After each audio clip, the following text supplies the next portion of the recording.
Hi, my friends. I'm Pippa, and this is Calm Stitch Read, and welcome back to another video, another vlog. If you like, please like and subscribe, and that really helps me in the algorithm. So today, I've got a bit of a haul. I've got a book haul and a non-bookish unboxing.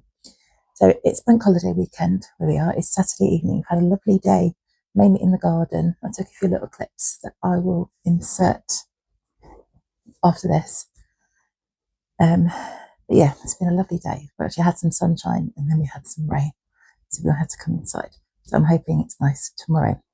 So this morning we had to go to the library to take some books back and get some new books. So I've got a mini library haul, and I've also had some book mail as well that I thought I'd show off. So I thought we'd start with the non-bookish unboxing. So I subscribe to Treat Box. I love it. It's a little treat in a box every month.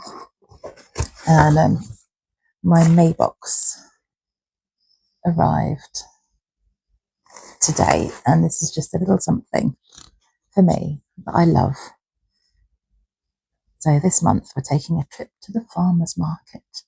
Think slow mornings, fresh finds, and the simple joys of picking out the things you love. So yeah, this isn't sponsored, this is just something I love. Look at this. Isn't that lovely? So let's have a little look. So this will fall out. So yeah, they have a different theme each month. It's always beautifully packaged. So look at that. Oh, wow. Okay, I was going to pop this down so I'll have a look. So we have got, oh, isn't that gorgeous? We have got some honey and one of those honey spoons, not a honey spoon, whatever this is that you get the honey out with. Isn't that lovely? And a gorgeous pot of strawberry jam. It's a bit glary. I apologise, but I couldn't film during the day because obviously my son was wanting to play, and obviously family comes first. So, oh, we've got a lovely lavender soap. There we go. I love lavender. It's so calming. That smells really nice. That's so nice. We've got a Save the Bees plantable pencil. Oh, I think I've seen they've got the seeds in the end. Oh, isn't that lovely? We do have a lot of bees in our garden. Oh, perfect. Shopping list. I've nearly run out of the one that I use currently. That's lovely. And then, ooh. Oh wow. Oh, this is nice. I don't know if you're going to be able to see it properly. It's a gorgeous reusable bag, and it says fresh off the market. I love these bags. These are perfect for when I go book shopping. I used one of mine when I went to the library today, and I also use them to store my current cross stitch or embroidered projects in when I'm travelling around with them. So that is my treat in a box. So now on to the books. So my first book, it wasn't actually from the library. My friend from work lent it to me yesterday, and I read a little bit yesterday lunchtime. Got to page 21, and it is The Names by Florence Knapp. I have heard so many good things about this, and my friend from work has lent it out to quite a few people at work. I was next in the line, and they've all absolutely loved it. So if you don't know what it's about, it's what would happen to the child if he were given a different name. And this is told from 3 different versions of this child's life, depending on what name they had. And we've had the prologue, where his mum is on her way to the registrar office. Cora, her name was Cora. She had one name that her husband wanted their son to be called, but she decides to let her daughter name him. And the first name is Bear. And that's as far as I've got. We've read the first chapter of the consequences of that when she gets home. It was quite emotional. I was not expecting that. It was like, so yeah, check your trigger warnings, because it did involve domestic abuse in the first 2 chapters and they're very short. So if you're not wanting to read that, then yeah, just be aware. But I'm so intrigued.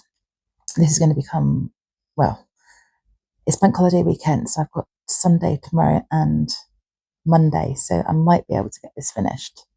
If not, it's going to become my lunchtime read at work, so I'm really excited to read this one. My library books that I picked were, I suppose, 2 crime thrillers, and then I had to renew one because I hadn't got around to reading it yet. So I use my library for a lot of thriller crime books because I love them, but they're not really ones, I don't reread them because I know what's happened. So I prefer to buy and keep my fantasy books because they're the ones I'm more likely to read. So my renewal was Beartown by Frederick Backman. I absolutely loved his My Friends. Absolutely fantastic. So this was the next one that I had to order it from the library. So I'm really looking forward to this one. I've heard so many good things about it. I'm intrigued to see how it compares to My Friends, which was very much an emotional roller coaster. This one's apparently been turned into a TV show, but I wanted to read the book first. So Beartown is a small town in a large Swedish forest until one day there is a catastrophic act, brutal act that occurs, and it's how it affects the people that live there. And that's pretty much all I know. So I'm sort of going in blind. That's what I know. I know what it says on the blurb. I'm not sure how well you can see that. All very glary. I'm going to have to see if I can find somewhere else to film. But it's hard to film during the day. I can't remember if I said this in my last vlog, because I'm obviously playing with my son, so it's hard to find time to film during the day. The next one is a thriller, and it's this one. I don't think the glare helps because these library books have got a plastic cover on, and it's called Tell Me Lies, Strike Out, You Love Me. And I read the first page in the library. I'm going to read that one. It's by Carola Lovering, I think that says. So you never forget your first.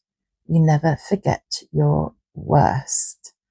So Lucy is eager for a fresh start, and she arrives at her small California college and embraces college life. And she then meets Stephen DeMarco, charming, attractive, complicated, and devastating. And Lucy knows there's something about Stephen that can't be trusted. So that sounds pretty good. And not too long either, because sometimes we just want a nice, short, thrilling read. And then the next one, I picked this one up because I've just started to read, or as I listen to her latest audiobook, and that is Claire McIntosh.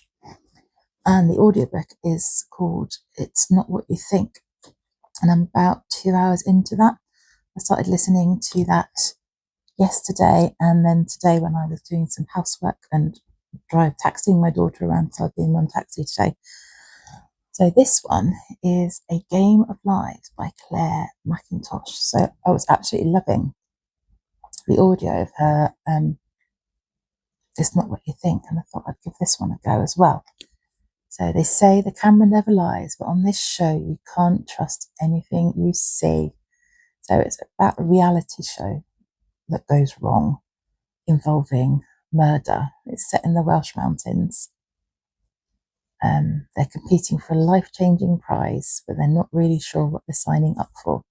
And yeah, and then one day, a murderer strikes. But all of the suspects have an alibi. How good does that sound? So really looking forward to this one. I think I was going to do try and do a library reading book where I read these. So keep your eyes peeled. That will definitely be coming up after this. I've had 2 arcs sent to me. One of them I was expecting. One of them was a nice surprise. But this is for a book tour that I'm on. I think this is in for July. I'm sure it is July, and it's called The Freshman Parents by Portus. I think isn't this just a lovely fun colour? So they're off the time of their lives, but you are you. Single parent Heather isn't neurotic, honest. She's simply dreading the day her only child leaves university, so her meticulous checklist grows longer by the hour. When she seeks advice on a parent's foremost, she clashes with Scott, a single dad whose helpful statistics and assertions about helicopter parenting leaves her fuming. Moving Day delivers the ultimate surprise.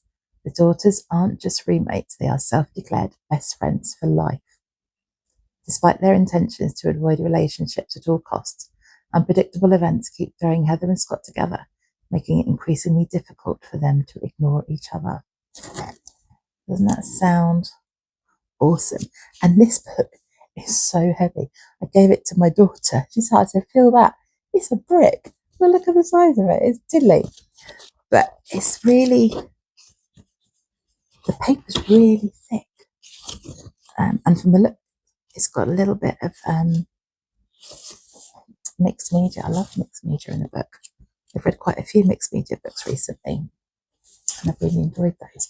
But this sounds really intriguing, and it's got a little message for me. Isn't that lovely? So it says, Dear Pippa, thank you so much for agreeing to take part in the blog tour for the freshman parents.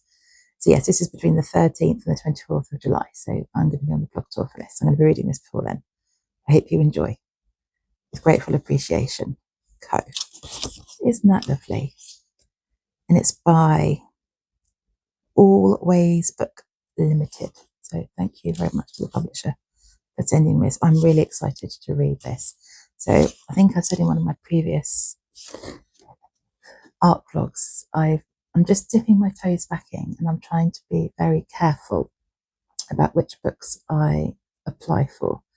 So I'm not applying for everything. I'm being very picky in what I apply for. But this one does sound fantastic. I'm really looking forward to this one.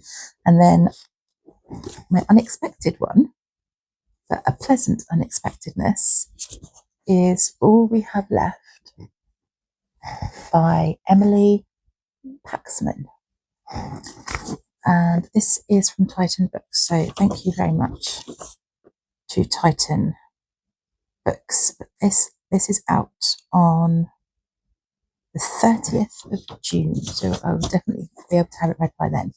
So yeah, like I said, it was unexpected, but it does sound like my cup of tea. Though the world might not have ended all at once, but end it did. Kalia Hollins is a survivor living in this fragmented wasteland of the Canadian Pacific Northwest. So it sounds like a dystopian book. I love a dystopian book. She's outlived a colony, a cult, a paramilitary group, and most of her family.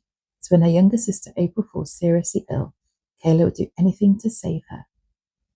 They trek to Salt Spring Island, which is rumoured to still have a functioning hospital. But Salt Springs Utopia comes at a price. Not just anyone can enter paradise or access their medical care, and Kayla's past is checkered. So apparently she makes a deal with an aspiring politician she meets, and they get married in the hopes it will boost her chances to help save her sister. So, sounds intriguing. I love that colour as well. So yeah, thank you to Titan Books for sending me this one. That does sound like my cup of tea. And then I have had some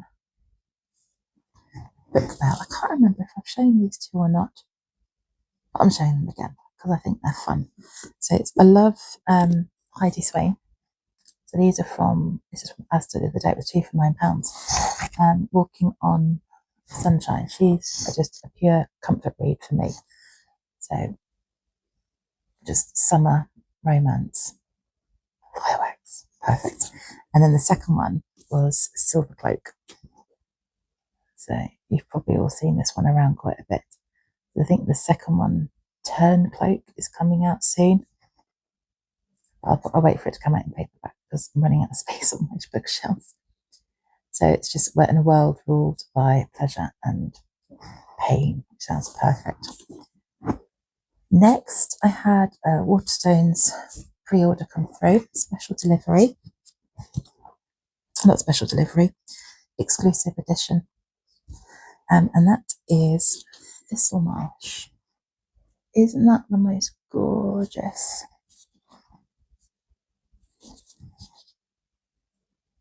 Edges. The most gorgeous lilac colour, isn't it? So, fairies disappeared over 100 years ago. It was only the very foolish or the very determined who held out hope for their return. So, isn't that gorgeous? I don't think there was anything on the hardback. No, it was just a hardback. It's absolutely gorgeous. So I'm really looking forward to reading this one. I don't know too much about it. So it's set just after World War One, and Mouse Dunn, what a name, once dreamed of becoming a fairy anthropologist. But with one telegram, her world is shattered. Her cousin, Bertie's body has disappeared in the Somme. And her brother Reggie comes home with shell shock. So they had to put away their childish dreams. Mouse then discovers that her uncle has left her Thistlemarsh Hall, a crumbling manor in the English countryside, once blessed by the fairy king himself. But there's a catch. If Mouse does not rehabilitate the house in 1 month's time, she will forfeit her inheritance and any hope of caring for her brother. It looks impossible until a mysterious fairy appears with a proposition. The mouse knows better than to trust a fairy. How good does that sound, and how gorgeous is that cover? Isn't that lovely? And then my final book was a present of my husband. He'd seen it on my wish list on Amazon, and he was ordering a few things, and he put this in the basket as well. So very grateful to that. And this one is The Verdant Cage. I only heard about this one recently. Isn't that lovely?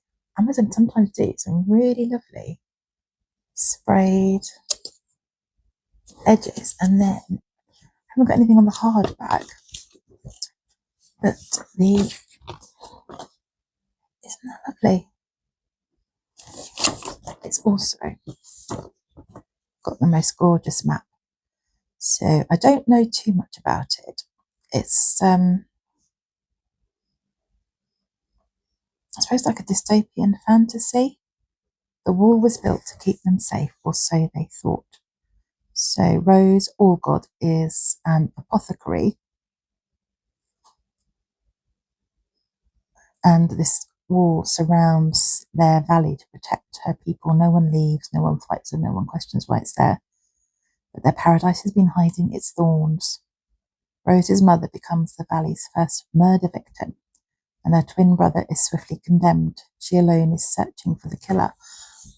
This one will do very nicely for our fantasy bingo, because there's a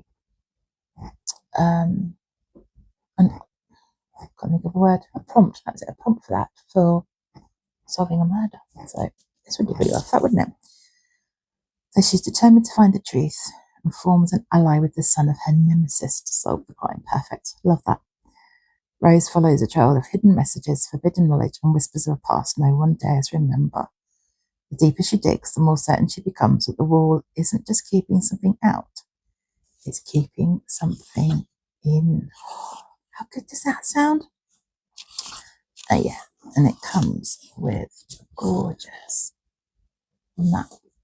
I love a book with a map. But how brilliant does that sound? So that is my bookish and non-bookish mail. I really hope you've enjoyed. I'm hoping to start, fingers crossed, my library reading vlog this weekend. So keep your eyes peeled for that. Remember, please like and subscribe, and I will see you in whatever comes next.